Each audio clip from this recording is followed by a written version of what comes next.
Hello, welcome to another First Chapter Friday. Today's story is War Horse by Michael Morpurgo. I chose this story because many students told me that they were interested in it, and I had seen the Steven Spielberg movie that was made of it. This is a book that was written by the author quite a bit ago, and it had been turned into many plays, including a puppet play. Anyways, let's begin. Author's note. In the old school they use now for the village hall, below the clock that has stood always at 1 minute past 10, hangs a small dusty painting of a horse.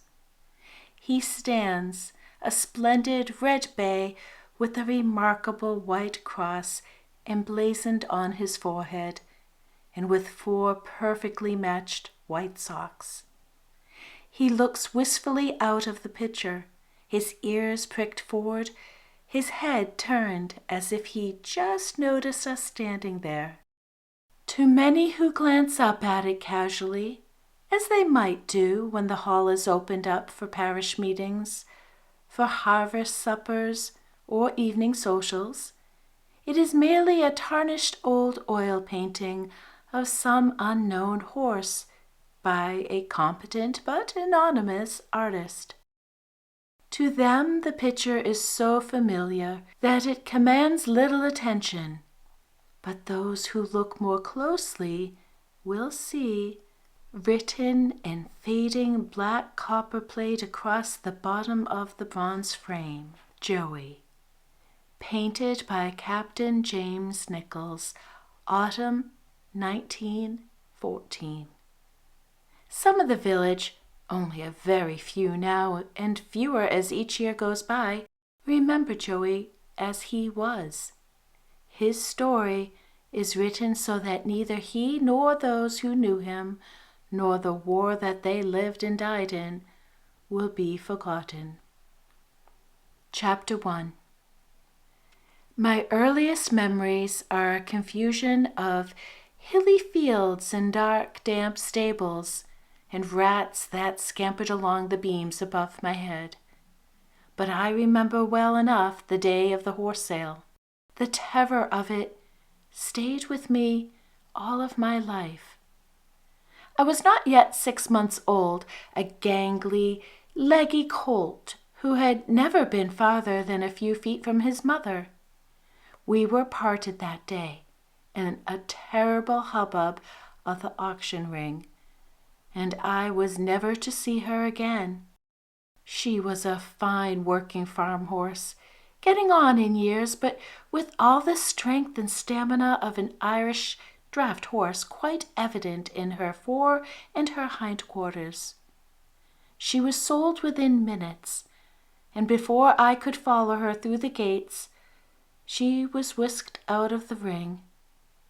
But somehow I was more difficult to dispose of. Perhaps it was the wild look in my eye as I circled the ring in a desperate search for my mother. Or perhaps it was that none of the farmers and gypsies there were looking for a spindly-looking, half-thoroughbred colt.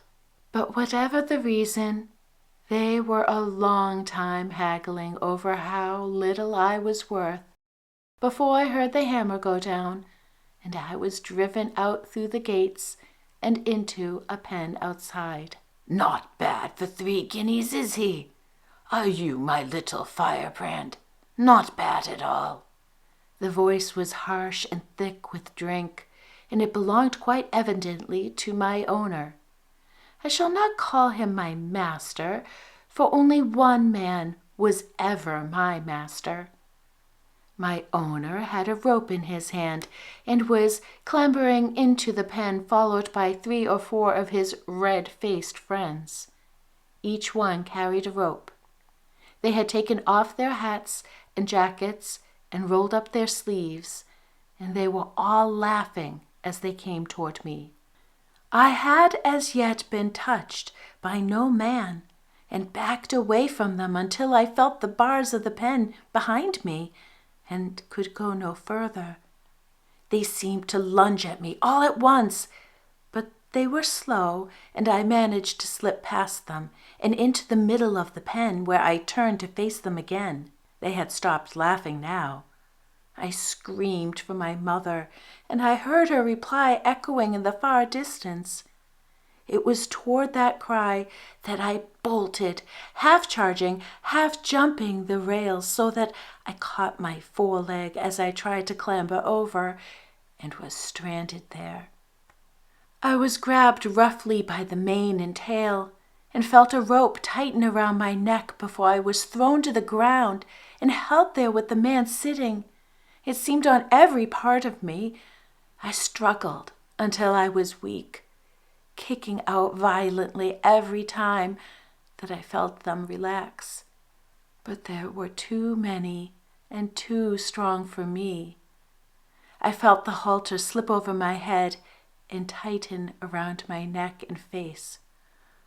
"You're quite a fighter, aren't you?" said my owner, tightening the rope and smiling through gritted teeth. "I like a fighter, but I'll break you one way or another.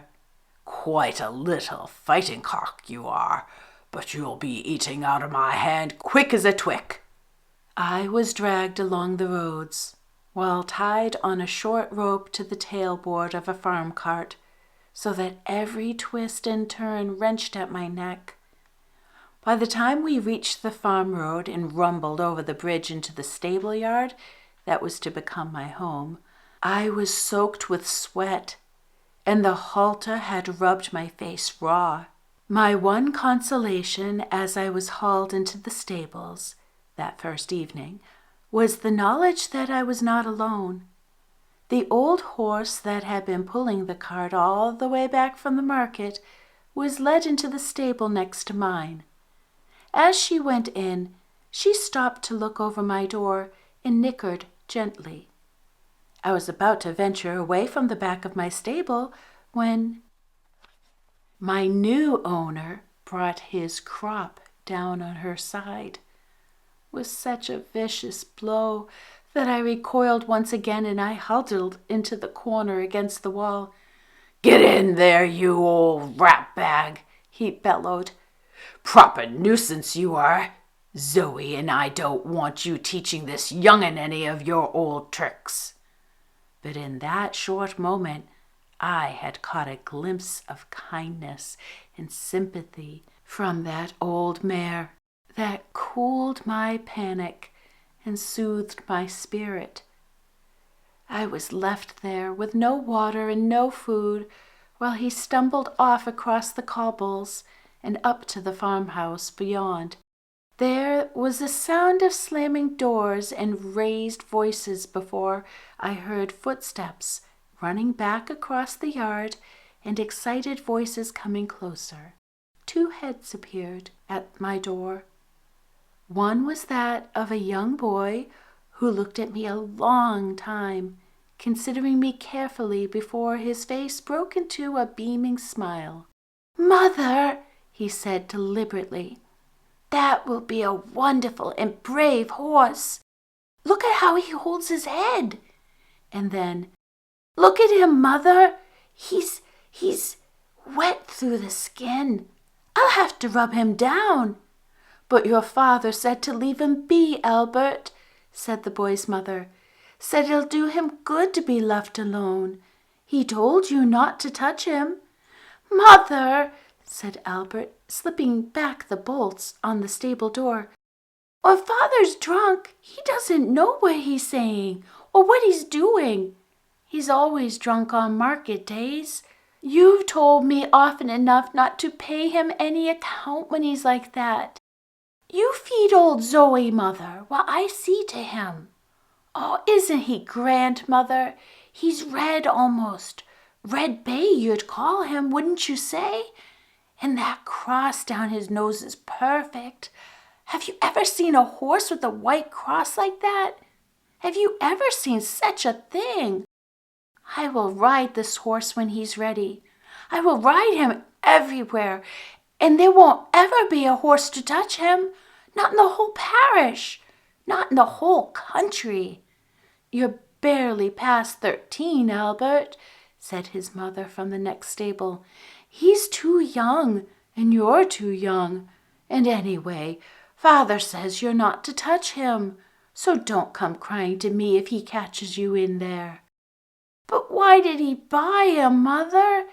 Albert said. It was a calf that we needed, wasn't it? That's what he went to market for, wasn't it?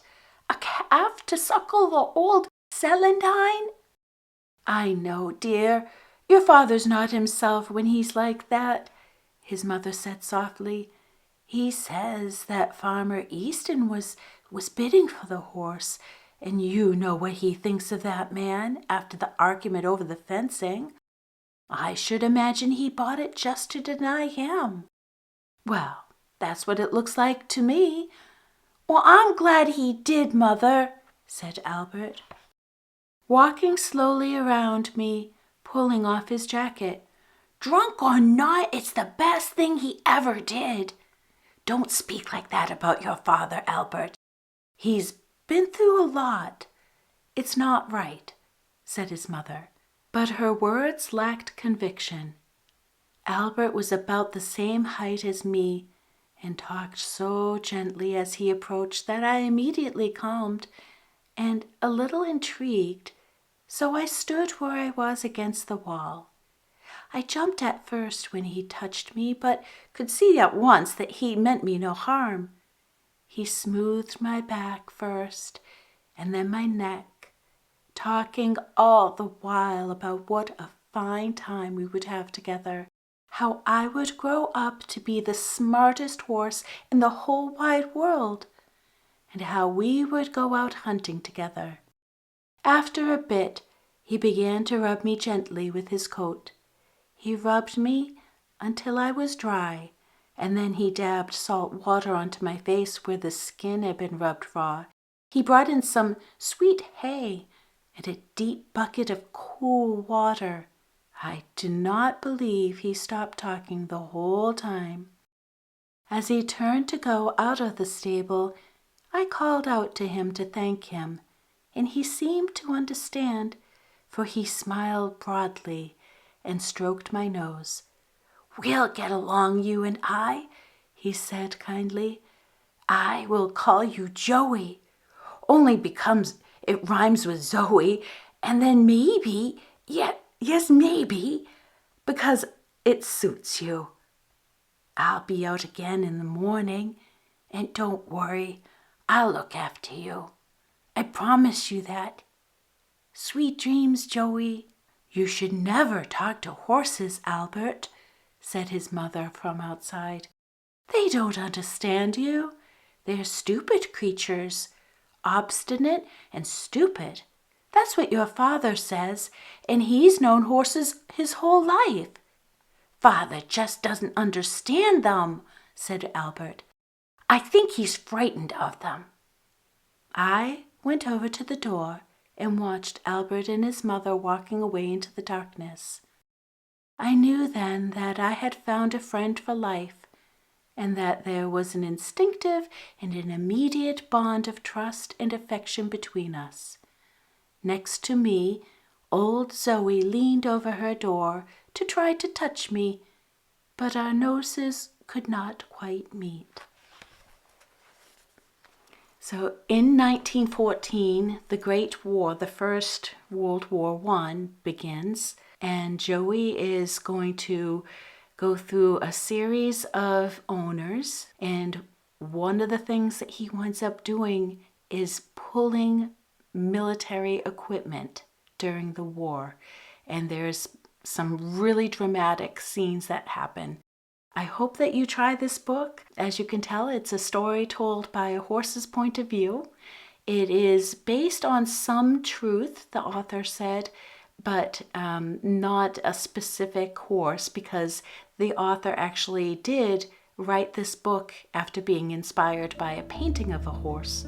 But there were a lot of true things that are in this story about what horses had done during that time frame, and especially during the war.